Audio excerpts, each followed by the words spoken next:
স্বাগতম জানাইছো আৰু আৰম্ভ কৰিছো আজিৰ বিশেষ অনুষ্ঠান আৰু আজি মোৰ অতিথি আপোনালোকৰ সকলোৰে পৰিচিত অসম জাতীয় পৰিষদ নৱগঠিত দল সমন্বয়কৰ দায়িত্ব লৈছে জগদীশ ভূঞা ডাঙৰীয়া। ভূঞা ডাঙৰীয়া আপোনাক স্বাগতম জানাইছো। আৰু ভূঞা ডাঙৰীয়া মূলতঃ এই দল গঠন কৰাৰ যি পৰিকাঠামো হ'ব সেই পৰিকাঠামো প্ৰস্তুত কৰাৰ গুৰু দায়িত্ব অৰ্পণ কৰা হৈছে সমন্বয়ক মুখ্য সভায়কদ্বয় সমন্বয়ক আৰু সভায়কসকলৰ ওপৰত।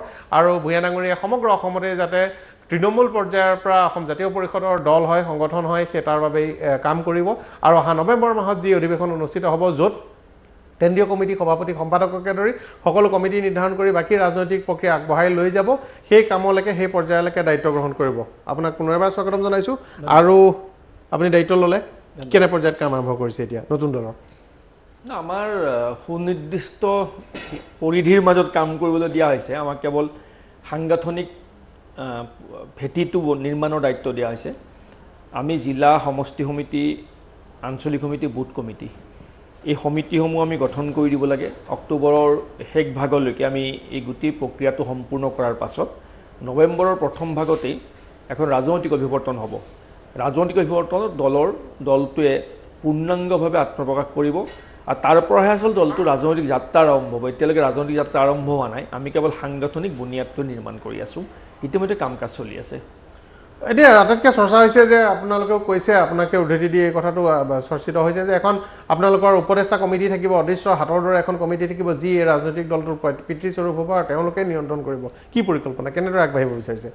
ইয়াৰ এটা উদ্দেশ্য যে আচলতে সকলো দলৰ নিয়ন্ত্ৰণত হাইকমাণ্ড থাকে। ৰাষ্ট্ৰীয় দলবিলাকৰ হাইকমাণ্ড দিল্লীত থাকে আৰু আঞ্চলিক দলবিলাকৰ হাইকমাণ্ড নাথাকে। আমি কওঁ সাধাৰণতে যে আমাৰ হাইকমাণ্ড অসমৰ ৰাইজ।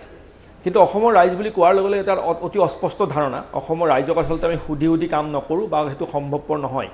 গতিকে যিটো আচলতে দল এটা পথভ্ৰষ্ট হ'ব পাৰে, দল এটা নিজৰ লক্ষ্যপথৰ পৰা আঁতৰি যাব পাৰে, তাৰ যিবিলাক সম্ভাৱনা এটা দলৰ যদি নিয়ন্ত্ৰণ নাথাকে, দলটোৰ নিয়ন্ত্ৰণ ৰাইজৰ হাতত থকাটো উচিত বুলি আমি ভাবোঁ। পূৰ্বৰ ভুলবিলাকৰ পৰা আমি শিক্ষা গ্ৰহণ কৰি ভৱিষ্যতৰ বুৰঞ্জীখন লিখিব লাগিব। গতিকে পূৰ্বৰ যিবোৰ ভুল ভ্ৰান্তি আছিল আঞ্চলিকতাবাদৰ সেই সকলো ভুল ভ্ৰান্তি আমি শুধৰাব বিচাৰিছোঁ। এইবোৰ পৰীক্ষা নিৰীক্ষা কৰাৰ পিছত আমি দেখিছোঁ যে এই দলটোক নিয়ন্ত্ৰণ কৰাৰ বাবে এটা হাইকমাণ্ড আমাক লাগে। আৰু হাইকমাণ্ডটো দৃশ্যমান হাইকমাণ্ড, ভিজিবল হাইকমাণ্ড হ'ব লাগে, না অদৃশ্য আৰু অস্পষ্ট ধাৰণাৰ মাজত নহয়। আৰু সেইবাবে আমি এইবাৰ ধাৰণা এটা কৰিছোঁ যে আমি অসমৰ জনজীৱনৰ লগত জড়িত হৈ থকা অসমৰ অভিভাৱকস্বৰূপ কিছু ব্যক্তিক, যিসকল ব্যক্তি ৰাজনৈতিক পৰিধিৰ বাহিৰত থাকিব, তেওঁলোক তেখেতসকল ৰাজনৈতিক দলৰ সদস্য নহয় কিন্তু আঞ্চলিকতাবাদত বিশ্বাস কৰে, জাতীয়তাবাদী মনোভাৱাপন্ন তেনেধৰণৰ কিছু অভিভাৱক সদৃশ ব্যক্তিক আমি হাইকমাণ্ড হিচাপে আমি নিৰ্বাচিত কৰিব পৰা এটা ব্যৱস্থা ৰাখিব বিচাৰিছোঁ। যি হাইকমাণ্ডে আমাৰ দলটোৰ প্ৰতিটো মুহূৰ্তৰ আমাৰ কাম কাজ নিৰীক্ষণ কৰিব, আমাক চোৱা চিতা কৰিব, আমাৰ ভুল ভ্ৰান্তিবোৰ আঙুলিয়াই দিব আৰু জনসাধাৰণে অতি স্পষ্ট ভাষাত স্বচ্ছ ৰূপত আমাৰ কাম কাজবোৰ আৰু হাইকমাণ্ডে আমাক দিয়া নিৰ্দেশনাবোৰৰ বিষয়ে জানিব পাৰিব, যাতে আমাৰ দলটোৱে বা ভৱিষ্যতৰ চৰকাৰ হ'লে কোনো কাৰণতে জনসাধাৰণৰ পৰা বিচ্ছিন্ন হৈ নাযায়, জনসাধাৰণৰ আৱেগ অনুভূতিৰ বিপৰীতে কোনো কাম কৰিব নোৱাৰে। সেইটো আমি এতিয়াই অতি কঠোৰ নিয়ম নীতি বিধি বিধানৰ মাজত আমি গোটেই ব্যৱস্থাটো সাঙুৰি এই নতুন ধাৰণাটো আনিব বিচাৰিছে। কিন্তু এইটো কথা হয় যে আপোনালোকৰ পূৰ্বৰ দল অসম গণ পৰিষদ তাত এজন সভাপতি বা একোজন ব্যক্তি ইমান স্বেচ্ছাচাৰী হৈ উঠিছে বা উঠিছিল যে সংবিধান সংশোধন কৰিছে, নিজে সৰ্বোচ্চ ক্ষমতাত আহিছে, তেওঁ বেয়া কাম কৰিছে কিন্তু দলে একো ব্যৱস্থা গ্ৰহণ কৰিব পৰা নাই, নিজৰ মতে দলত সিদ্ধান্ত লোৱাই লৈছে। এনেধৰণৰ ঘটনা বহুবাৰ অসম গণ পৰিষদৰ মজিয়াত হৈছে। আপোনালোকৰ যি এই নতুন দলৰ সেই অভিজ্ঞতাৰ পৰা হাইকমাণ্ড থাকিব, তেওঁলোকে কেনে পৰ্যায়লৈকে নিয়ন্ত্ৰণ কৰিবলৈ সক্ষম হ'ব? উপদেষ্টা হৈয়ে থাকিব নে তেওঁলোকে দৰকাৰ হ'লে কমিটি ভাঙি দিব পাৰিব, দৰকাৰ হ'লে বৃহৎ সিদ্ধান্ত ল'ব পাৰিব? কি পৰ্যায়লৈকে তেওঁলোকৰ ক্ষমতা বা কৰ্তৃত্ব থাকিব? এই কথাটো আমি আচলতে আমাৰ যিদিনাখন দলৰ নাম ঘোষণা হৈছে সেইদিনাখনে আমাৰ দুগৰাকী মুখ্য সভায়ক ডক্টৰ কৃষ্ণগোপাল ভট্টাচাৰ্য আৰু বসন্ত ডেকা ছাৰে এই কথাটো সংবাদ মাধ্যমৰ আগত স্পষ্ট ভাষাত প্ৰথমতে কৈছে যে এইবাৰ আমাৰ ব্যক্তিকেন্দ্ৰিক ধ্যান ধাৰণাৰ দল পৰিচালনা নহ'ব, আমি আদৰ্শকেন্দ্ৰিক ধ্যান ধাৰণাৰ দল পৰিচালনা কৰিব পৰাকৈ সাংবিধানিক বিধি ব্যৱস্থা প্ৰস্তুত কৰিম। অৰ্থাৎ কোনো এজন ব্যক্তিক কেন্দ্ৰ কৰি এজন সভাপতিকেন্দ্ৰিক যিটো ব্যৱস্থা, স্বেচ্ছাচাৰিতা প্ৰদৰ্শন কৰাৰ যিটো সুবিধা, এই সকলো সম্ভাৱনা সুবিধা প্ৰতিহত কৰি এইবাৰ এটা আদৰ্শকেন্দ্ৰিক চিন্তাধাৰা উমৈহতীয়া নেতৃত্ব তেনেধৰণেৰে আমি সাংবিধানিক বিধি ব্যৱস্থা প্ৰস্তুত কৰিম, যাতে কোনেও নিজৰ ইচ্ছা অনুসৰি নিজৰ ক্ষমতাত বৰ্তি থকাৰ স্বাৰ্থত দলটোক বা জনসাধাৰণৰ ইচ্ছাক পদাঘাত কৰিব নোৱাৰে। আৰু আমি আৰু বিভিন্ন ধৰণৰ আমি বিধি ব্যৱস্থাৰ কথা ভাবিছোঁ। কিছুদিন অপেক্ষা কৰক, নৱেম্বৰত প্ৰথমত আমি অসমৰ জনসাধাৰণক আমি সাংবিধানিক বিধি ব্যৱস্থাত যিবোৰ কঠোৰ বিধি বিধান আমি প্ৰণয়ন কৰিম সেই বিষয়ে ৰাইজক আমি আভাস দিব পাৰিম বিভিন্ন ধৰণৰ পৰীক্ষা নিৰীক্ষা চৰ্চা চলি আছে কিন্তু এটা কথা পৰাক মই নিশ্চিতভাৱে প্ৰতিশ্ৰুতি দিব বিচাৰিছোঁ যে এইবাৰ এই সকলোবোৰ পূৰ্বৰ ভুলৰ পুনৰাবৃত্তি নহ'ব পৰা সকলো ব্যৱস্থা আমি সংবিধানত অন্তৰ্ভুক্ত কৰিম ব্যক্তিকেন্দ্ৰিক নহ'ব কিন্তু আটাইতকৈ গুৰুত্বপূৰ্ণ কথাটো হ'ব এতিয়া সভাপতিৰ দায়িত্ব কোনে ল'ব সম্পাদক কোন হ'ব আৰু যিহেতু নিৰ্বাচনত প্ৰতিদ্বন্দ্বিতা কৰিব সদায় নিৰ্বাচনত মুখ্যমন্ত্ৰীৰ বাবে এখন মুখ লাগে ফেচ প্ৰয়োজন হয় গতিকে আপোনালোকৰ মুখ্যমন্ত্ৰী প্ৰক্ষেপিত কোন হ'ব আৰু সভাপতি কোন হ'ব এতিয়া তাৰমানে পৰাক যদি আমি চাওঁ ৰাষ্ট্ৰীয় দলবিলাকত হয় কি মুখ্যমন্ত্ৰী কোন হ'ব সেই কথাটো অসমৰ ভোটাৰ ৰাইজে নিৰ্ণয় নকৰে বিধায়ক কোন হ'ব সেইটো সমষ্টিৰ ভোটাৰ ৰাইজে নিৰ্ণয় নকৰে মন্ত্ৰী কোন হ'ব অসমৰ ভোটাৰ ৰাইজে নিৰ্ণয় নকৰে আচলতে যিটো কৰা উচিত হাইকমাণ্ডে কৰে কোনোবা এটা বিধানসভা সমষ্টিত এজন মানুহক সকলো ৰাইজে ভাল পায় কিন্তু সেইজন মানুহক হয়তো প্ৰাৰ্থিত্ব নিদিয়ে দলে অন্যজন মানুহক তাত ওপৰ পানী জাপি দিয়ে কেতিয়াবা মুখ্যমন্ত্ৰী হ'বৰ বাবে বেলেগ কোনোবা মানুহক অসমৰ ৰাইজে হয়তো ভাবি আছে কিন্তু হাইকমাণ্ডে অন্যজন মানুহক আনি মুখ্যমন্ত্ৰী জাপি দিয়ে এই যিটো ব্যৱস্থা এই ব্যৱস্থাটোৰ বিপৰীতে আমাৰ কথাটো হ'ল যে অসমৰ জনসাধাৰণৰ যিহেতু ইচ্ছা সাপেক্ষে দলটো জন্ম হ'ব জনসাধাৰণৰ চিন্তা চৰ্চা ধ্যান ধাৰণাক চিন্তা চেতনাক প্ৰতিনিধিত্ব কৰিব গতিকে সেই বিষয়টো আমি এতিয়াও চিন্তালৈ অনাই নাই আমাৰ কথাটো হ'ল যে এখন অভিভাৱক সদৃশ যিটো হাইকমাণ্ড থাকিব সেই হাইকমাণ্ডখনে জনসাধাৰণৰ আবেগ অনুভূতিৰ বুজ ল'ব জনসাধাৰণৰ লগত তেওঁলোক সংযুক্ত হৈ থাকিব গতিকে আমাৰ প্ৰথম কথা হ'ল যে আমাৰ জাতীয় চিন্তা চেতনাক বিধানসভাৰ মজিয়ালৈ আমি সংগ্ৰামী ধাৰাটোক প্ৰতিনিধিত্ব কৰোৱাৰ যিটো ব্যৱস্থা সেই ব্যৱস্থাত আমি অতি দৃঢ়তাৰে আপোচবিনভাৱে যুঁজিম চৰকাৰখন প্ৰতিষ্ঠা কৰাৰ বাবে চেষ্টা কৰিম তাৰ পৰৱৰ্তী সময়ত নিৰ্বাচিত বিধায়কসকলৰ মাজত গণতান্ত্ৰিক পদ্ধতিৰে সেই বিধি ব্যৱস্থাৰ বিষয়ে সভাপতি সম্পাদকৰ দায়িত্ব কোনে ল'ব এতিয়াও ভবা হোৱা নাই এতিয়াও সেই বিষয়ে চৰ্চা হোৱা তথাপিতো নেতৃবৰ্গ আৰু জেৱাইচিপি নেতৃবৰ্গ আপোনালোক যিকেইজন আছে তাৰ ভিতৰৰ পৰাই কোনোবা হ'ব লাগিব ৰাজনৈতিক অভিৱৰ্তন নহয় তাৰমানে আমাৰ এতিয়া যেতিয়া জিলা সমষ্টি বুথ লেভেলৰ কমিটিবোৰ গঠন হ'ব সেই ডেমক্ৰেটিকেলি গণতান্ত্ৰিকভাৱে সেই বিভিন্ন ধৰণৰ যিবোৰ ব্যৱস্থা থাকিব সেই ব্যৱস্থাবিলাকৰ পৰা ইয়ালৈ প্ৰতিনিধিত্ব কৰি বহু নতুন লোক আহিব গতিকে যদি আপোনালোকে দেখা পায় যে আমাৰ এইবাৰ যিখন আহ্বায়ক কমিটি গঠন কৰি দিছে সেই আহ্বায়ক কমিটিখনত প্ৰায়বোৰ নতুন মুখ আপুনি দেখিব লাগিব নতুন চিন্তা নতুন মানুহ নতুন মুখ গতিকে সেই ধ্যান ধাৰণাৰে আমি আগবাঢ়িম গতিকে আহকচোন আমাৰ অভিৱৰ্তনখন আহক জনসাধাৰণৰ পৰা নিৰ্বাচিত আজি দীপাংকৰ নাথ ডাঙৰীয়া আছে লুৰিণ জ্যোতি গগৈ ডাঙৰীয়া আছে পলাশ চাংমাই ডাঙৰীয়া আছে আপুনি আছে যথেষ্ট কেইখন মুখ এতিয়াও আছে দায়িত্ব ল'ব পৰা নহয় আপুনি তাৰমানে পৰাগ তুমি মোক কৈ আছা যে গণতান্ত্ৰিক ব্যৱস্থাৰ কথা একনায়কত্ববাদী যিবোৰ সভাপতি ধ্যান ধাৰণা তাৰ বিৰুদ্ধে আগতে হৈ যোৱা ভুলবোৰ যদি আজি মই তেনেকুৱা এটা কথা কৈ দিওঁ সেই ভুলৰে পুনৰাবৃত্তি নহ'ব জানো আমি অলপ গণতান্ত্ৰিকভাৱে এৰি দিওঁচোন গণতান্ত্ৰিকভাৱে আপোনালোকৰ এটা স্পিৰিট চেতনা এটা থাকিব শক্তিশালী চেতনা এটা থাকিব তাতে থাককচোন অভিৱৰ্তনত ৰাইজেই নিৰ্ণয় কৰক আমিনো কিয় কথা কাৰণ আপুনি যথেষ্ট অভিজ্ঞতা লৈ আহিছে ইতিমধ্যে আপুনি অসম গণ পৰিষদত দীঘলীয়া দিন দেখি আহিছে তাৰ আগতে আপুনি অসম আন্দোলনৰ পৰা আপোনাৰ দীঘলীয়া এই পৰিক্ৰমাটোত আঞ্চলিকতাবাদী শিবিৰৰ দুখ ত্ৰুটি ভুল গুণ ক'ত হৈছে সেয়া আপুনি ওচৰৰ পৰা দেখিছে দলতো আছে তাৰপিছত আপুনি পদত্যাগ কৰিছে এই কা আন্দোলনত সেই ভুল ত্ৰুটিবোৰ আমি দেখিছিলোঁ বাবেই সেই ভুল ত্ৰুটিবোৰৰ বিচাৰ বিশ্লেষণ কৰিয়েই যাতে ভৱিষ্যতলৈ ভুল ত্ৰুটি হ'ব নোৱাৰে তাৰ বাবে আমি নতুন ধ্যান ধাৰণাবোৰ আনিছোঁ নতুন চিন্তা চেতনা আনিছোঁ নতুন বিধি বিধান আমি প্ৰৱৰ্তন কৰিব বিচাৰিছোঁ যাতে কোনো কাৰণতে সেই ভুলৰ পুনৰাবৃত্তি হ'ব নোৱাৰে আচলতে ইয়াৰ এটা মূল কাৰণ মই তুমি সোধা নাই যদি মই নিজাকৈ ক'ব বিচাৰিছোঁ আমাৰ আটাইতকৈ ডাঙৰ প্ৰত্যাহ্বানটো পৰা কি জানা বিশ্বাসহীনতা মানে আমাৰ সমাজত অসমত বিশ্বাসভংগৰ পৰিৱেশটো ইমান গভীৰভাৱে গঢ় ল'লে জনসাধাৰণক ইমান বেছি প্ৰতাৰণা কৰা হ'ল ইমান বেছি বিশ্বাসঘাতকতা কৰা হ'ল জনসাধাৰণে বিশ্বাস কাক কৰিব আৰু কিয় কৰিব মানে মই যদি নিজে ভাবোঁ যে আমাৰ এই দলটোক বা মোকেনো বিশ্বাস কিয় কৰিব আমাৰ দলটোকনো বিশ্বাস কিয় কৰিব এই বিশ্বাসহীনতাৰ যিটো পৰিৱেশ সেইটো আটাইতকৈ ডাঙৰ আমাৰ কাৰণে আমাৰ প্ৰত্যাহ্বান গতিকে আমি বহু কষ্ট কৰিব লাগিব জনসাধাৰণৰ মনৰ মাজত হেৰাই যোৱা বিশ্বাসবিলাক পুনৰ উভতাই আনিবৰ বাবে তাৰ বাবে আমি আমাৰ বিভিন্ন কৰ্মসূচী কাম কাজ বিভিন্ন ধৰণৰ বিধি বিধান সাংবিধানিক নিয়ম কানুন এই সকলোবোৰ আমি ইমান কঠোৰভাৱে পৰ্যালোচনা কৰিছোঁ যাতে আমি আমাৰ কাম কাজেৰে আমাৰ কৰ্মসূচীৰ জৰিয়তে জনসাধাৰণক আমি পতিয়ন নিয়াব পাৰোঁ যে এই দলটোক বিশ্বাস কৰিব পাৰি কাৰোবাকতো বিশ্বাস কৰিব লাগিব এই দলটোক বিশ্বাস কৰিব পাৰি আৰু আমাৰ গভীৰ আশা আমি বিশ্বাস কৰোঁ আত্মবিশ্বাসী আমি যে আমি আমাৰ ইমান নিষ্ঠা আৰু আন্তৰিকতাৰে গোটেই পৰিকল্পনাটো কৰিছোঁ যে অসমৰ জনসাধাৰণৰ মনৰ মাজত হেৰাই যোৱা বিশ্বাসবিলাক আমি উভতাই আনিব পাৰিম জনসাধাৰণৰ হৃদয়ত আমি পুনৰ আঞ্চলিকতাবাদ আৰু জাতীয়তাবাদৰ প্ৰতি প্ৰচণ্ড বিশ্বাস আৰু আশাৰ ৰেঙনি আমি সৃষ্টি কৰিব পাৰিম আঞ্চলিকতাবাদ আৰু ৰাষ্ট্ৰীয়তাবাদ আপুনি ৰাষ্ট্ৰীয়তাবাদৰ কমকৈ হ'লেও দুইটাৰে সোৱাদ পাইছে আৰু আপুনি বিজেপিৰ পৰা ওলাইও আহিছে পদত্যাগ কৰিছে আন্দোলনৰ সময়ত কি অভিজ্ঞতা হৈছে আচলতে কিহত পাৰ্থক্য আছে আচলতে ৰাষ্ট্ৰীয়তাবাদত যদিও কোৱা হয় যে ৰাষ্ট্ৰ প্ৰথম, দল দ্বিতীয়, ব্যক্তি তৃতীয়। কিন্তু মোৰ ব্যক্তিগত অভিজ্ঞতা এইটোৱেই যে ৰাষ্ট্ৰীয়তাবাদত আচলতে ব্যক্তি প্ৰথম, দল দ্বিতীয়, ৰাষ্ট্ৰ তৃতীয়। তাৰমানে বিজেপি কংগ্ৰেছ বা মানে মই সামগ্ৰিকভাৱে ৰাষ্ট্ৰীয় দলতে মই ক'ব বিচাৰিছোঁ। তাৰমানে সেইটো কথা মই ক'ব নালাগে, তোমালোকে ছবি দেখিছা বা সকলোৱে দেখিছে যে ব্যক্তিকেন্দ্ৰিক ব্যৱস্থাটোৰ প্ৰতি খুব প্ৰখৰভাৱে ব্যক্তিকেন্দ্ৰিক ব্যৱস্থা এটা প্ৰচলিত হৈ আছে, যে এজন মানুহক কেন্দ্ৰ কৰি, এজন ব্যক্তিক কেন্দ্ৰ কৰি চলে, আদৰ্শটো কেন্দ্ৰ কৰি নচলে। গতিকে আমি সেইকাৰণে কি কৈছিলোঁ, আমাৰ এই দলটোৰ যিটো টেগলাইন যে অসম প্ৰথম, সদায় আৰু চিৰদিন। আমি আদৰ্শকেন্দ্ৰিক ধ্যান ধাৰণাৰে আদৰ্শক সন্মুখত লৈ আমি আগবাঢ়িব বিচাৰোঁ, সেই নতুন ধাৰণাৰে আমি দলটো আগবঢ়াব বিচাৰিছোঁ। আজি হিমন্ত বিশ্ব শৰ্মাই এটা মন্তব্য কৰিছে যে নতুন দলে 0 স্কোৱাৰ, শূন্য পাব, শূন্যৰ বৰ্গফল শূন্য পাব বুলি আজি মন্তব্য কৰিছে খন্তেক সময়ৰ পূৰ্বে সাংবাদিকৰ আগত। মানে দলটোৰ জন্ম হোৱাই নাই, কেৱল নামটোহে ঘোষণা হৈছে।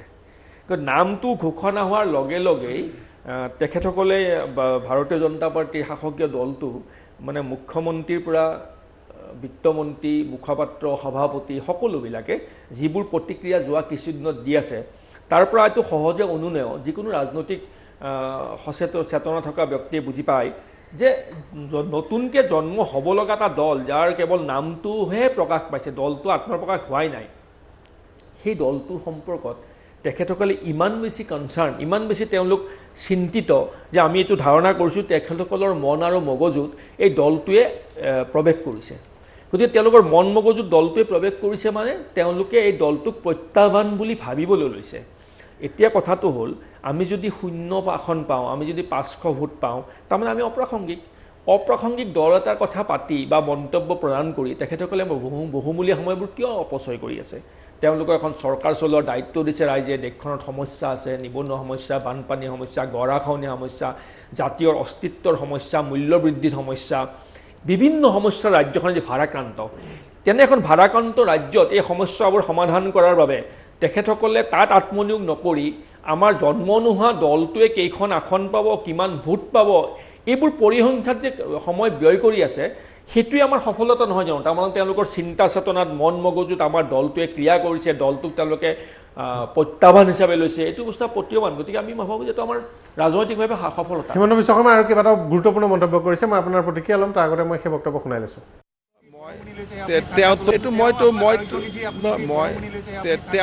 তেওঁতো এইটো কথা নাজানে, তেওঁ মানুহৰ চান্দা তোলা, আৰোগ্য নিধিৰ চান্দা তোলা আৰু ৰাজনৈতিক দলৰ চান্দা তোলাৰ মাজত যিহেতু যোনে পাৰ্থক্যটো বুজি নাপায়, তাৰ লগত বিতৰ্ক কৰি আপুনি কি পাব? হিচাপটোতো খৰচ হ'লে হিচাপ দিব, 100টাৰ 100 টকাই ৰখি আছে। তো হিচাপ খৰচ কৰিলেহে মানুহে হিচাপ দিয়ে, বিধানসভাতো হিচাপ ল'লে নহয়। তো এতিয়া জবৰদস্তি যদি 100 টকা মই তুলিছোঁ আৰু 101 টকা জমা হৈ গ'ল সুদ ধৰি পেলাই, তো সেইটো হিচাপ লৈ লাজহে পাব। কিন্তু আজি ৰচিদ বহীৰ হিচাপবিলাক কোনোবাই খুজিলে দিব পাৰিবনে নাই? ৰচিদ বহীৰ হিচাপবিলাক ওলাবনে নাই? কিমান ৰচিদ বহী প্ৰিণ্টিং হ'ল, কিমান চলিলে, কোনোবাই গামোচা লৈ, কোনোবাই কিবা লৈ যি উলিলে, সেইবিলাকৰ হিচাপ আছেনে নাই? নাই, গতিকে সেইবিলাকৰ হিচাপ আছেনে নাই? গতিকে সেইকাৰণে এই কথাবিলাক আগতে আমি উত্তৰ নিদিছিলোঁ। এতিয়া যিহেতু এইখন পথাৰ সমানৰ পথাৰ, গতিকে উত্তৰবিলাক পাব, হয় নহয়? আৰু আৰোগ্য নিধিত টকা বাঢ়ি গ'ল, মোৰ নিয়মে যে যদি কোনোবা কিবা কামত হাত দিওঁ তাৰ শ্ৰীবৃদ্ধি হ'ব লাগিব। গতিকে 100 কোটি যদি মানুহে জমা দিছিল, আজি 6 মাহত মই 110 কোটি কৰি দিলোঁ, সেইটো এটা বেলেগ প্ৰশ্ন, সেইটো এটা দুটা নিমিলে। কংগ্ৰেছ আৰু UDF-এ চৰকাৰ কৰিব নোৱাৰে, আৰু সেইটো আমি থকালৈকে সম্ভৱ নহয়। সেইটোতো লিখি লওক। আউটটোতো মোকতো বহুতে চেষ্টা কৰিলে, মই নিজে আউট নোহোৱালৈকে আউট নহওঁ, এইটো বৰ ডেঞ্জাৰ মানুহ হয়। চাওক, এই নামত কিবা কিবি আছে, এইটো বিনয় তামুলী ডাঙৰীয়াই দল এটা কৰিছিল, সৰু ল'ৰা পলিটিক্সত আহিছে, 2-এটা ভুল হয়, এইবিলাকত ধৰি থাকিব নালাগে। কিবা AJP এটা আগত আছিল বুলি এতিয়া 2বাৰ AJP এটা হোৱাতনো ভুল কি? সেইবিলাক বাদ দিয়ক, সেইবিলাক সৰু কথা ধৰি থাকিব নালাগে। এতিয়া যিহেতু কম্পিটিশ্যনত নাহিলে ধাম ধুম কম্পিটিশ্যন কৰিব লাগে, লেঠাটো মাৰি দিব লাগে। গতিকে মই AJP নাম আগত আছিল, অসম জ্বলোৱা পাৰ্টি, এইবিলাকত মই নাই। মোৰ কথাটো হ'ল যে ইলেকশ্যন খেলক, আমিও খেলোঁ, 700 পৰা 1500 ৰেঞ্জত ভোট পাব। তেতিয়া আপোনালোকে মোক এনেকৈ সুধিব, খালি তেতিয়া আপোনালোকে মোক নক'ব যে EVM-ত যাদু চলিল বুলি। সেইকেইটা 0 নহয়, 0 স্কুৱেৰ, জিৰ' ক'ত এইবিলাক এইটো চিন্তাই নকৰিব জিৰ'টোতো জিৰ'ৱে হ'ব এইটো দলক গ'ল তল দিব প্ৰয়োজন নাই এইটো দলক একো দিব নালাগে এইটো চাওক এইটো দলত বসন্ত ডেকা ডাঙৰীয়া আছিল তেওঁতো আগতে নতুন অসম গণ পৰিষদ কৰিছিলে চ' জগদীশ ভূঞা ডাঙৰীয়া আছে তেওঁ কেনেকৈ চলি আছে বা কি কৰিছে বা ক'ত ৰাজনীতি কৰিছে তেওঁ কিমান ভোট পাইছে এইবিলাক গোটেইবোৰ আপোনালোকে জানে গতিকে আৰু যি দুই এজন ল'ৰা আহিছে তেওঁলোকে আন্দোলন আৰু ৰাজনীতি ইমান দিন একে বুলি ভাবি আছিলে এতিয়া খুব ধুনীয়াকৈ বুজি পাব যে ৰাজনীতিটো সাধনা হয় কৰি ৰাজনীতি কৰিব লাগে এই যে কয় মানুহে চাব এই মানুহৰ ডেফিনেশ্যনটো এপ্ৰিলত সকলোৱে বুজি পাব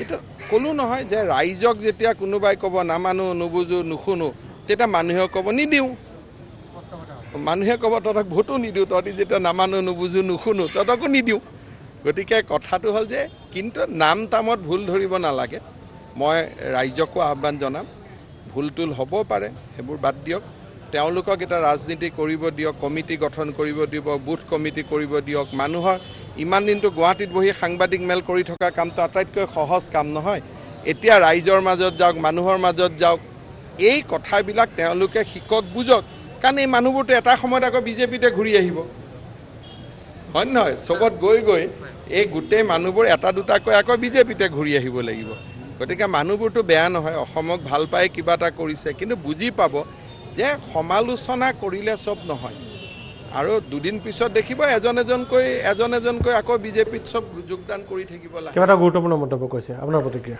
নহয় এতিয়া আজি এইটো এটা খন্তেক সময়ৰ পূৰ্বে নাই এতিয়া মই তোমাক সুধিব বিচাৰিছোঁ যে এই ইমান দীঘলীয়া সময় এই দীঘলীয়া সময়খিনি তেখেতে এজন অতি ব্যস্ত আৰু গুৰুত্বপূৰ্ণ মন্ত্ৰীয়ে জন্ম নোহোৱা দল এটাৰ কথা পাতি সময় ব্যয় কৰা নাইনে বাৰু দলটোৰ যদি সঁচাকৈ গুৰুত্ব নাই দলটো যদি সঁচাকৈ প্ৰাসংগিকতা নাই তেখেতে এটা শব্দত এইটোত মই উত্তৰ নিদিওঁ বুলি কৈ সমাপ্ত কৰিব পাৰিলেহেঁতেন ইমান দীঘলীয়া সময় তেখেতে যে কৈ আছে দলটোৰ বিষয়ে তাৰমান দলটোৰ গুৰুত্ব আছে সেইটো তেওঁৰ আচৰণত প্ৰকাশ পাইছে মই আগতেও কৈছোঁ যে কিমান ভোট আমি পাম সেই কথাষাৰলৈকে যেতিয়া গ'ল জন্ম নোহোৱা দলটোৰ বা নামত তাৰমানে তেখেতসকলে যথেষ্ট গুৰুত্ব দিছে সেই গুৰুত্বটো তেখেতৰ আচৰণত প্ৰকাশ পাইছে গতিকে আমি ভাবিছোঁ যে আমাৰ জন্মলগ্নত ইমান ব্যস্ত মন্ত্ৰী এগৰাকী বা ইমান বৃহৎ দল এটা যেতিয়া ইমান সময় এই দলটোৰ নামটোতেই ব্যয় কৰিব লগা হৈছে তাৰমানে এইটো আমাৰ সফলতা আমাৰ মূল ৰাজনৈতিক পৰিক্ৰমা আৰম্ভ হোৱা নাই দলটো জন্ম হোৱাই নাই দলটো নৱেম্বৰত জন্ম হ'ব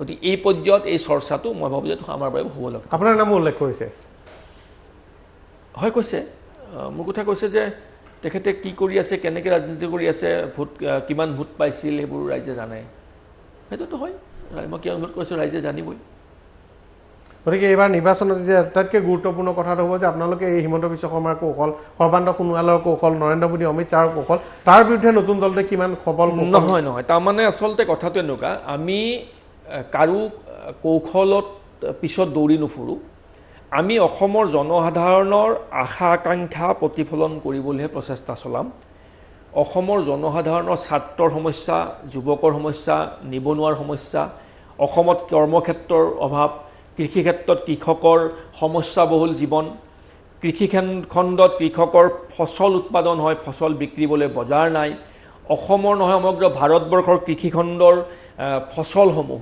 পুঁজিপতি বৃহৎ মাল্টিনেশ্যনেল কোম্পানীক গতাই দিয়াৰ ষড়যন্ত্ৰ পৰ্যায়ক্ৰমে আৰম্ভ হৈছে কাখনেৰে অসমে জাতীয় জীৱনৰ অস্তিত্ব বিপন্ন কৰাৰ ষড়যন্ত্ৰ চলিছে EIA-খনৰ দ্বাৰা অসমৰ সীমান্তৱৰ্তী অসমখনৰ সকলোবোৰ প্ৰাকৃতিক সম্পদ আৰু বনজ সম্পদৰ ওপৰত কেন্দ্ৰই বিভিন্ন ধৰণৰ নিজস্ব ধ্যান ধাৰণাৰে তাৰ ওপৰত শোষণৰ ব্যৱস্থা পথ প্ৰশস্ত কৰাৰ কাৰণ তেওঁলোকে বিধি বিধান আনিছে গতিকে সকলো ফালৰ পৰা অসম জৰ্জৰিত নিবনুৱাৰ চাকৰি নাই কৃষকৰ কৰ্মক্ষেত্ৰ নাই পথাৰত পানী নাই বানপানী গৰাখহনীয়াত হাহাকাৰ কৰি থকা মানুহৰ সংস্থাপন নাই দুবেলা দুমুঠি খাবলৈ পোৱা নাই পেট্ৰল ডিজেলৰ দাম 84 টকা 85 টকা সৰ্বকালৰ আকাশলংঘী মূল্য হ'ল সৰ্বকালৰ অভিলেখ ভংগ হ'ল দাইলৰ দাম 80 টকা আলুৰ দাম 45 টকা জিকাৰ দাম 70 টকা এনে ঘটনা অসমত কেতিয়াও পূৰ্বতে হোৱা নাছিল এই চৰকাৰৰ দিনত মূল্য বৃদ্ধিত অভিলেখ ভংগ কৰিলে দুখীয়া দৰিদ্ৰ শ্ৰেণীৰ মানুহে শ্ৰমজীৱী কৃষিজীৱী মানুহে দুবেলা ভাত খাবৰ বাবে হাহাকাৰ কৰিবলগীয়া অৱস্থা হৈছে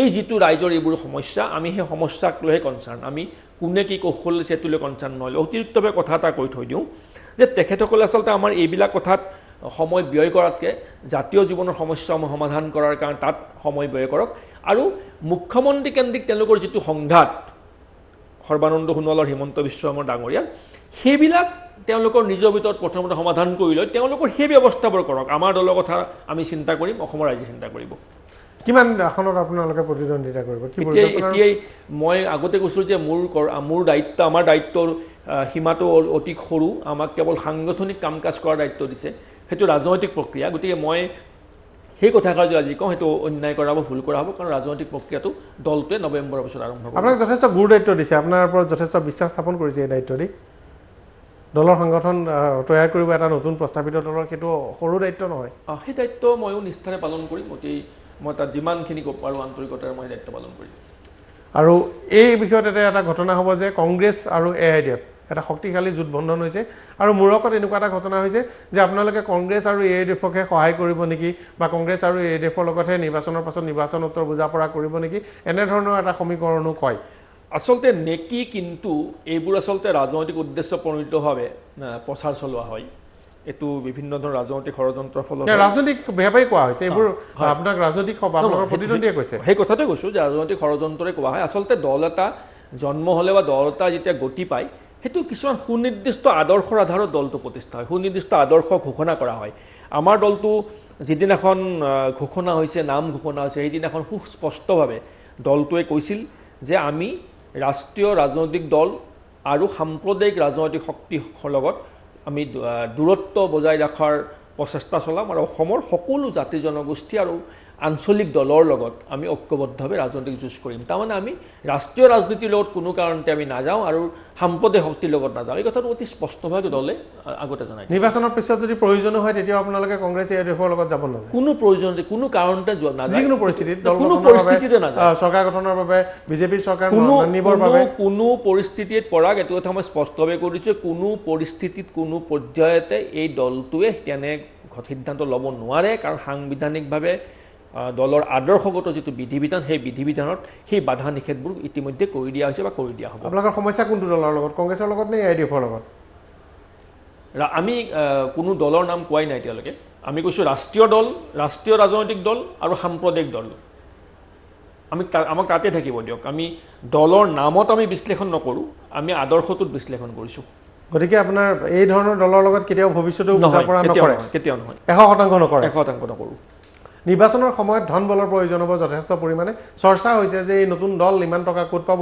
আৰু দ্বিতীয় এটা চৰ্চা হৈছে যে আপুনি হিমন্ত বিশ্ব শৰ্মাই এই বক্তব্যও ৰাখিছে বা অন্যান্য সকলো ৰাখিছে বিজেপিৰ ফালৰ পৰা কেইবাজনো ৰাখিছে যে চান্দা তুলিব চান্দা লৈ তেওঁলোক যাব আৰু চৰকাৰী পক্ষই এই কথাটোক লৈ সঘনে সমালোচনা কৰিছে খন্তেকপূৰ্বে হিমন্ত বিশ্ব শৰ্মাৰ বক্তব্যত সেই কথা শুনিছে পৰাগ মই এটা কথা তোমাকে সুধোঁ যে ভাৰতবৰ্ষত কোনটো ৰাজনৈতিক দলে নিৰ্বাচনত ৰাইজৰ সহায় নোলোৱাকৈ চান্দা নোতোলাকৈ নিৰ্বাচন খেলে কোনটো দলে নিৰ্বাচন খেলিবৰ বাবে সেই দলৰ সদস্যসকলে ভেটি মাটি বিক্ৰী কৰি নিৰ্বাচন খেলে সেই তালিকাখন কোনোবাই দিব পাৰিবনে দ্বিতীয় কথাটো হ'ল ভাৰতবৰ্ষত নিৰ্বাচনী আয়োগৰ তথ্য পৰীক্ষা কৰি দেখিবলৈ পোৱা যায় যে ভাৰতবৰ্ষত যোৱা নিৰ্বাচনসমূহত আটাইতকৈ বেছি চান্দা সংগ্ৰহ কৰিছে বিজেপি দলে আটাইতকৈ বেছি গতিকে ভাৰতবৰ্ষত আটাইতকৈ বেছি চান্দা সংগ্ৰহ কৰা দলটোৱে যদি এনেবোৰ কথা কয় সেই কথাষাৰ ভোটৰ মুখত ৰাম নামৰ নিচিনা হোৱা নাইনে বাৰু আপোনালোক এটা সৰু নতুন দল বা নতুনকৈ সৰুকৈ এতিয়াও আপোনালোকৰ জন্ম হোৱা নাই সেই সূত্ৰহে মই সৰু বুলি কৈছোঁ ইয়াৰ বিপৰীতে এটা ৰাষ্ট্ৰীয় দল ক্ষমতাত আছে ধন বল বাহুবল জনবল এয়া সকলো বেছি আছে তেওঁলোকে 34 লাখ সদস্যৰ কথা কয় 40 লাখ সদস্যৰ কথা কয় ইয়াৰ বিপৰীতে আপোনালোকে কমিটিসমূহ গঠন কৰিবই এই যুঁজত আপোনালোকে বিজেপিক পৰাভূত কৰিব বা বিজেপিক আপোনালোকে উফুৰাম বুলি যি ঘোষণা কৰিছে সেইটো খুব ব্যস্তসন্মতভাৱে সম্ভৱপৰ হ'বনে বুৰঞ্জী সাক্ষী দিল্লীৰ নিৰ্বাচনত আপ এটা সৰু দল আপৰ বিৰুদ্ধে গোটেই কেন্দ্ৰীয় চৰকাৰখনে প্ৰধানমন্ত্ৰী গৃহমন্ত্ৰী ভাৰতবৰ্ষৰ প্ৰায় 14-12জনমান মুখ্যমন্ত্ৰী সকলো কেন্দ্ৰীয় মন্ত্ৰী সকলো সাংসদ লক্ষ লক্ষ ভাৰতবৰ্ষৰ দলৰ কৰ্মীয়ে দিল্লীত বাহৰ পতাৰ পাছতো দিল্লীত অৰবিন্দ কেজৰিৱাল নামৰ এজন ব্যক্তি এটা সৰু দলে ভাৰতীয় জনতা পাৰ্টি দিল্লীত ধুই পেলালে উফৰাই দিলে অস্তিত্ব বিপন্ন কৰি দিলে তাৰ পাছত এই কথা প্ৰশ্নটোৰ প্ৰাসংগিকতা আছেনে বাৰু তাৰমানে আপুনি এই কথাটো বিশ্বাস কৰে যে আপোনালোকে বিজেপিক ওপৰাবলৈ সক্ষম হ'ব? নিশ্চিতভাৱে বিশ্বাস কৰোঁ। আৰু চৰকাৰ কোনে গঠন কৰিব? আপোনালোকে আমি নে গঠন তৃতীয় কৰিম, কোনো পক্ষ? আমি গঠন কৰিম। মানে আপোনালোকে ওপৰালে হয় বোলে কাইলৈ আহি পেলাই চৰকাৰ আমি গঠন কৰিম। এটা কথা আমি কওঁ স্পষ্টভাৱে যে কোনোবাই ভবাৰ দৰে কোনোবাই কৈ থকাৰ দৰে চিন্তাধাৰাৰ লগত আমি নাই যে কাৰোবাক হৰুৱাব লাগে। আমি কাৰোবাক হৰুৱাবলৈ ৰাজনীতিৰ লগত গঠন কৰা নাই। আমি অসমৰ জনসাধাৰণৰ স্বাৰ্থৰ স্বাভিমানক প্ৰতিনিধিত্ব কৰি দিছপুৰ দখল কৰি চৰকাৰ গঠন কৰাৰ কাৰণে আমি ৰাজনীতি কৰিছোঁ। আমি কাৰোবাক হৰুৱাবলৈ কৰা নাই, আমি নিজে জিকিবলৈ ৰাজনীতি কৰিছোঁ। কিন্তু এতিয়া কা আন্দোলনৰ নামত আপোনালোক আহিছিল, কিন্তু আপোনালোকৰ লগে লগে যথেষ্ট আহিছিল। যতীন বৰা উভতি গ'ল। আজি জুবিন গাৰ্গেও চৰকাৰৰ এই সমগ্ৰ বিষয়টোত যদিও তেওঁ পিছত স্পষ্টীকৰণ দিলে ব্ৰেণ্ড এম্বেচাডৰ নহয়, কিন্তু চৰকাৰী পক্ষৰ সৈতে সুসম্পৰ্ক ৰাজহুৱাভাৱে পৰিলক্ষিত হৈছে। আন্দোলনকাৰী যিসকল আছে বহুতেই এতিয়া উভতি গৈছে আৰু শাসকীয় পক্ষৰ ওচৰ চাপিছে। আচলতে আমি যদি ব্যক্তিগতভাৱে এজন দুজন মানুহক লৈ কথাবোৰ ভাবি থাকোঁ, এইটো বৰ উচিত নহ'ব। এই গোটেই ধাৰাটো, গোটেই ধাৰণাটো এইটো আচলতে জাতীয় ধাৰা, জাতীয় চেতনা, জাতীয় সংগ্ৰামৰ এটা অংগ। পৃথিৱীৰ বুৰঞ্জীত এনে বহু ঘটনা পৰিঘটনা আছে, বহু বিশ্বাসঘাতকতাৰ অধ্যায় আছে। গতিকে আমি সেইবিলাক আমি চিন্তা কৰি কথা পাতি আমি সময় ক্ষয় নকৰোঁ। আমাৰ কথাটো যে অসমীয়া জনসাধাৰণৰ সামগ্ৰিক যিটো চিন্তা চেতনা, অসমীয়া জনসাধাৰণক প্ৰতাৰণা কৰাৰ যি দীঘলীয়া বুৰঞ্জী, তাৰ বিপৰীতে আমি নতুনকৈ এটা বিশ্বাস উভতাই অনাৰ যিটো আমাৰ বিনম্ৰ প্ৰয়াস, সেই প্ৰয়াসটোত আমাক আগবাঢ়িবলৈ দিয়ক। আমি আশা কৰোঁ যে আমি ব্যক্তিগতভাৱে কোনে কি কৰিছে, কোনে কি কৈছে এইটো গুৰুত্ব দিয়াতকৈ আমি এটা যোগাত্মক ধাৰাৰে এটা সংগ্ৰামী চিন্তা চেতনাক আমি বিধানসভালৈ কৰি আনিব বিচাৰিছোঁ। আপুনি অসম গণ পৰিষদত আছিল, দীঘলীয়া দিন আছিল। ক'ত ব্যৰ্থ হ'ল অসম গণ পৰিষদ যে আপোনালোক আহি আজি এই দল গঠন কৰিবলগীয়া হ'ল? অসম গণ পৰিষদে প্ৰথম কথাটো হ'ল যে জনসাধাৰণৰ হৃদয়ৰ ভাষা বুজি পোৱাত ব্যৰ্থ হ'ল। অসম গণ পৰিষদত কেতিয়াৰ পৰা ব্যৰ্থ হৈছে? আপুনি থকাৰ পৰা নে আপুনি অহাৰ পিছত? মই থকাৰ পৰাই। কাৰণ 2011 চনৰ পৰাই মই 2011 চনত এই অধ্যায়টো হয়তো তুমি নাজানা যে 2011 চনত যেতিয়া নিৰ্বাচনত অসম গণ পৰিষদ দল পৰাস্ত হ'ল, তেতিয়া মই অসম গণ পৰিষদক এটা প্ৰস্তাৱ দিলোঁ সেই নেতৃত্বক যে আমি 2001, 2006 আৰু 2011 তিনিটা নিৰ্বাচনত ধাৰাবাহিকভাৱে পৰাস্ত হৈছোঁ। গতিকে আমাৰ ক'ৰবাত ভুল ত্ৰুটি চাগে হৈ গ'ল। গতিকে অসম গণ পৰিষদ দলে এখন ৰাজনৈতিক অভিৱৰ্তন আয়োজন কৰা উচিত আৰু ৰাজনৈতিক অভিৱৰ্তন জনসাধাৰণৰ মতামত লোৱা উচিত আৰু জনসাধাৰণক কোৱা উচিত যে আমি আমাৰ কাম কাজত ক'ৰবাত চাগে ভুল ভ্ৰান্তি হৈ গ'ল। গতিকে এই দলটোক আপোনালোকে পুনৰ বিন্যাস কৰক, পুনৰ সংস্কাৰ কৰক, ব্যাপক সংস্কাৰ, দলটোক পুনৰ গঠন কৰক, দলটোক পুনৰ জন্ম দিয়ক। মোৰ সেই প্ৰস্তাৱ দলত গ্ৰাহ্য নহ'ল। মই সেই প্ৰস্তাৱটো লৈ প্ৰায় 4 বছৰ দলৰ ভিতৰত মই মোৰ ফালৰ পৰা মই নিজাববীয়া প্ৰচেষ্টা চলালোঁ। সেই সময়ত সেই বিষয়টো দলৰ ব্যাপক সংস্কাৰ, এই বিষয়টোত হোমেন বৰগোহাঁই ছাৰ, নগেন শইকীয়া ছাৰ, আমাৰ দীনেশ বৰুৱা ছাৰ, এনেধৰণৰ বিশিষ্ট ব্যক্তিসকলেও সহমত প্ৰকাশ কৰি মোৰ বিষয়টোক সমৰ্থন জনাই তেখেতসকলেও মুকলি আহ্বান জনালে অসম গণ পৰিষদৰ নেতৃত্ব। কিন্তু অসম গণ পৰিষদৰ নেতৃত্বই সেই গোটেইবোৰ আহ্বান প্ৰত্যাখ্যান কৰিছিল। 4 বছৰ যেতিয়া মই যুঁজিলোঁ, যুঁজাৰ পাছত লাহে লাহে দলৰ ভিতৰত মই অলপমান এঘৰীয়া হ'লোঁ। দলৰ কেন্দ্ৰীয় কাৰ্যনিৰ্বাহকৰ পৰা মোৰ নাম কৰ্তন কৰি দিয়া হ'ল। এনেধৰণৰ বহু ঘটনা ঘটিল। তথাপি মই দলৰ বিষয়ভাৱ ত্যাগ কৰিও দলত মই প্ৰাথমিক সদস্য হিচাপে মই এবছৰ থাকি আছিলোঁ। কিন্তু তাৰ পাছত যেতিয়া দেখিলোঁ যে 2016 চনৰ নিৰ্বাচন আহি আছে, কংগ্ৰেছৰ 15 বছৰীয়া কুশাসনে অসমৰ ৰাইজক জুৰুলা কৰিছে, এই কুশাসনৰ অৱসান ঘটা উচিত। অসম গণ পৰিষদ আৰু বিজেপি এই দুয়োটা দলৰ যিটো ভোট বেংক, ভোট বেংকটো একেটাই, কংগ্ৰেছ বিৰোধী ভোট বেংক। গতিকে কংগ্ৰেছ বিৰোধী ভোট বেংকটো যদি আমি এজিপি আৰু বিজেপিৰ মাজত বিভাজিত হ'বলৈ দিওঁ, কংগ্ৰেছে হয়তো আকৌ 20 বছৰ চতুৰ্থ কাৰ্যকালৰ বাবে শাসনলৈ আহিব। সেইটো হোৱাটো উচিত নহয়। ইফালে অসম গণ পৰিষদ দলত মই ব্যাপক সংস্কাৰৰ যিটো প্ৰক্ৰিয়াটোত মই সফল হ'ব নোৱাৰিলোঁ। আৰু সেই সময়ত কংগ্ৰেছক প্ৰতিৰোধ কৰাৰ স্বাৰ্থত 2015 চনতহে মই বিজেপি দলত যোগদান কৰিছিলোঁ। গতিকে তাতো এটা মোৰ অধ্যায় আছে। প্ৰায় 4 বছৰ মই নিৰবিচ্ছিন্নভাৱে দলটোৰ সংস্কাৰৰ কাৰণে যুঁজিছিলোঁ, সফল নহ'লোঁ। তাৰ পাছতহে মই তালৈ গৈছোঁ।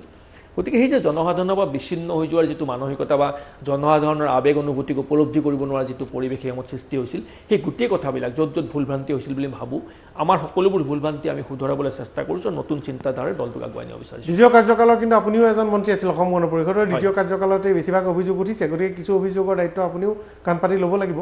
নিশ্চয় ল'ব লাগিব, নিশ্চয় ল'ব লাগিব। এতিয়া কথাটো হ'ল যে সেইটোৱে আপুনি অলপতে কৈছিল যে আচলতে ব্যক্তিকেন্দ্ৰিক যিটো শক্তি প্ৰদৰ্শনৰ প্ৰৱণতা ৰাজনৈতিক ক্ষেত্ৰবোৰ আছে, সেই প্ৰৱণতাটোৱে আচলতে আমাক সেই সকলোবোৰৰ কাৰকৰ মূল কাৰণ। যিটো গণতান্ত্ৰিক চিন্তা চেতনা বা উমৈহতীয়া নেতৃত্বৰ যিটো ধাৰণা, সেই ধাৰণাটোৰ সৃষ্টি আমি সেইকাৰণে কৰিব বিচাৰিছোঁ যে তেনেবোৰ কিছুমান ঘটনা পৰিঘটনাই আমাৰ দলক ক্ষতি কৰিছে, ৰাজ্যখনক ক্ষতি কৰিছে। আমি এটা উমৈহতীয়া ধ্যান ধাৰণাৰ উমৈহতীয়া নেতৃত্বৰ ব্যৱস্থা এটা আমি চিন্তা সচেতন আমি কঢ়িয়াব লাগিব নতুনকৈ। আৰু এইবাৰ নিৰ্বাচনত আপুনি নিজে প্ৰতিদ্বন্দ্বিতা কৰিব, আপোনাৰ গৃহ সমষ্টি শদিয়াৰ পৰা আপুনি নিৰ্বাচিত হৈ আহিছে, এইবাৰ কি পৰিকল্পনা কৰিছে? দলে যদি চাওক, এতিয়ালৈকে ব্যক্তি আছিলোঁ, নিৰ্বাচন প্ৰতিদ্বন্দ্বিতা কৰিম বুলি কৈছিলোঁ। যেতিয়া মই দলৰ শৃংখলাবদ্ধতাৰ মাজত প্ৰৱেশ কৰিছোঁ, এই সময়ত মই নিৰ্বাচনত প্ৰতিদ্বন্দ্বিতা কৰিমেই বুলি কোৱাটো উচিত নহ'ব। দলে যদি মোক প্ৰাৰ্থিত্ব প্ৰদান কৰে, দলে যদি উঠাটো উচিত বুলি ভাবে মই উঠিম। মানে শদিয়াৰ পৰা আপুনি দলে বিচাৰিলে? শদিয়া মোৰ গৃহ সমষ্টি। আৰু অন্যান্য প্ৰাৰ্থীসকল লগৰ পৰা বিধায়ক আহিব, বিজেপিৰ পৰা বিধায়ক আহিব, এনে বহু চৰ্চা উঠিছে। আহিব এনেধৰণৰ চৰ্চা হৈছে, কিছু কথা বতৰা চলি আছে। মই আজিয়ে কৈ নিদিওঁ, আগতীয়া হ'ব। কাৰণ বিভিন্ন পৰিৱেশত যিসকল নেতাই আছে তেওঁলোকে হয়তো বহুতে ইচ্ছাৰ বিপৰীতে বিকল্প নোহোৱাৰ বাবে হয়তো বিভিন্ন পৰিৱেশত আছে। তেখেতসকলে হয়তো এই দলটোক সপোনৰ দল, আশাৰ দল বা বিকল্প বুলি ভাবিছে, মনে ভবা ধৰণৰ এটা চিন্তা চেতনা দেখা পাইছে। গতিকে তেনে কিছু ব্যক্তি নিশ্চিতভাৱে আহিব, যথেষ্ট লোক আহিব। যথেষ্ট চৰ্চা হৈছে যে অগপৰ বৰ্তমানৰ নেতৃত্ব সভাপতি সম্পাদক মানে তিনিওজন মন্ত্ৰী, ফণীভূষণ চৌধুৰী, কেশৱ মহন্ত আৰু অতুল বৰা, তেওঁলোকক ঘৰুৱাবৰ বাবে এতিয়াৰ পৰা আপোনালোকে কিছু ব্লু প্ৰিণ্ট সাজু কৰিছে। চাওক, মই আগেও কৈছোঁ খুব মুকলিকে যে আমি কাকো হৰুৱাবলৈ ৰাজনীতি নকৰোঁ, আমি নিজে জিকিবলৈ ৰাজনীতি কৰোঁ। কিন্তু নিজে জিকিবলৈ কাৰোবাক হৰুৱাব লাগিব, আপুনি কাকো নহৰুৱাকৈ আপুনি নিজে জয়ী হ'ব নোৱাৰে। সেইটো অৱশ্য হ'ম। সেইকাৰণে আমি জিকিবলৈ গ'লে এজন নাহাৰিব, এটা বিধান সমষ্টিত 3-4জন ব্যক্তি হাৰিব লাগিব। এতিয়া আমি এজনক গুৰুত্ব কিয় দি আছোঁ?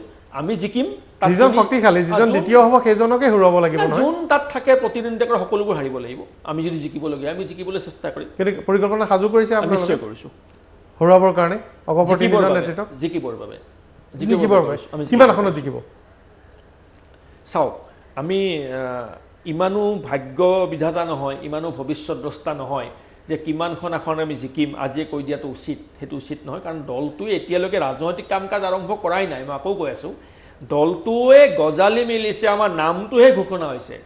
দলে সাংগঠনিক দলীয় কাম কাজ, ৰাজনৈতিক কৌশল, ৰাজনৈতিক সিদ্ধান্ত সকলোবোৰ নৱেম্বৰৰ প্ৰথম সপ্তাহৰ পাছতহে ল'ব। গতিকে তেতিয়ালৈকে বাট চাওঁচোন, ইমান আগতীয়াকৈ কি হ'ব, তেতিয়ালৈকে বাট চাব লাগিব। ধন্যবাদ জনাইছোঁ। আশা কৰিছোঁ দল আপোনালোকৰ দল সংগঠন শক্তিশালী হ'ব, আপোনালোকে নৱেম্বৰত অধিৱেশন পাতি দলৰ পূৰ্ণকালীন আনুষ্ঠানিক ঘোষণা কৰিব। আজি বহু সময় দিলে আপোনাক ধন্যবাদ জনাইছোঁ। পুনৰ লগ পোৱাৰ আশা ৰাখিছোঁ আৰু অনুষ্ঠানত সময় ৰাখিছোঁ।